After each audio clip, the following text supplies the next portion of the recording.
The Parson's Deed by William Barham. You'd see that young chap that just passed us. Well, he's to parson at the chapel below. He gets worshipped in village, and what's more, he deserves it and all. He doesn't look out aboon common, for he's neither conceited nor proud, and he'd pass any time without notice if he were mixed up in a crowd. He no but looks weakly, that's certain. I've heard that remarked oft enough, but bless you, he's cartloads of courage, and he's made out at reet sort of stuff.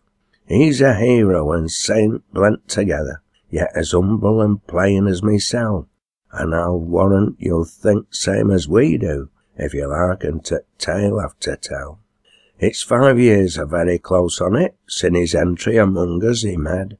He couldn't have been much aboon 20, for he'd come straight from college, they said, and he met with keen opposition. Folks acted as if they were mad, and vowed that they wouldn't be preached to be one little more nor a lad. To do all they could do to daunt him and make him retire they agreed, but harder they worked to upset him, and more did they fail to succeed. For his kindly and gentle forbearance drew 2-3 good friends to his side, so they get to rest to be a bit settled, and wait till he'd fairly been tried. From then things went on rather smoother, but for all that his lot were no unsweet. He were jeered at and often insulted whenever he passed along street, and to Russ more nor once mauled him badly. They were dead set against the preaching lad, but these were to worse samples, remember. You munna blame good uns for bad. And one that were leader among 'em, a chap that they called Savage Jack, a regular brute, nowt no better, with a record of crime on his back. Met young Parson one night down Bit Chapel. He purposely wandered that way, and he kicked him until he fell senseless. If you noticed, he limps to this day. Even to Russ couldn't out with such doings. They protested that that were too bad, and when Jack was sent to jail for it, I can truthfully say they were glad. From that day they took to young Parson. His way seemed straightforward at last, for those that had scoffed him aforetimes had give him a nod as he passed. 6 months rolled away in nice fashion. Savage Jack were a free man once more. He'd paid for his crime with his sentence, but his mind was still bitter and sore. He swore that he'd saddle whip Parson, so whether it come soon or late, and folks knew he meant further mischief, no matter how long he'd to wait. Bright summer had changed into winter, and the country looked dismal and bare, when one morn a rumbling like thunder were carried on keen frosty air, to the ears of a listening village, and a cry of dismay rung around, as the word were passed on, an explosion. There were death in that terrible sound. Round in Pitmouth the crowd were soon gathered, old mothers, young children, and wives, all those in dark pit far below 'em, and maybe had yielded their lives. And as the rescuing party descended, the young Parson was seen among band, with a pickaxe on one of his shoulders, and a lamp firmly gripped in his hand.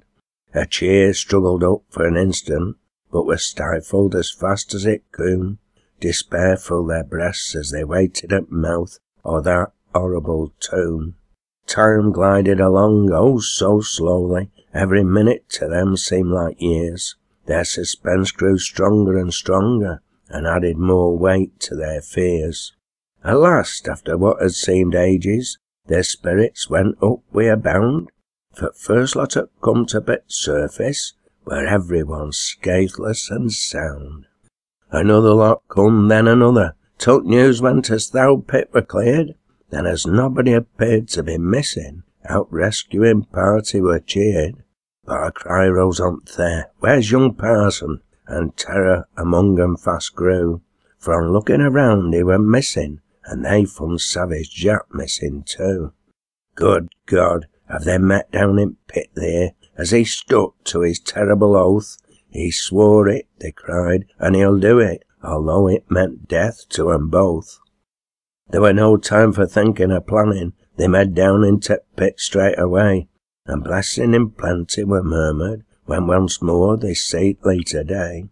For they brought Jack and Parson up with 'em, and to tale was spread round to 'em all, how to Parson had fought to get to him, and rescued his bitterest foe. So now you can understand reason why he's such a favourite here, and I dunna believe you'll begrudge him. If you did, I should think it were queer.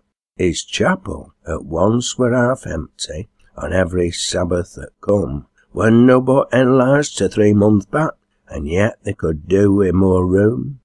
Did Savage Jack turn out ungrateful? No, he didna, I'm happy to say. In fact, though you might think I'm jesting, he's a deacon at chapel today.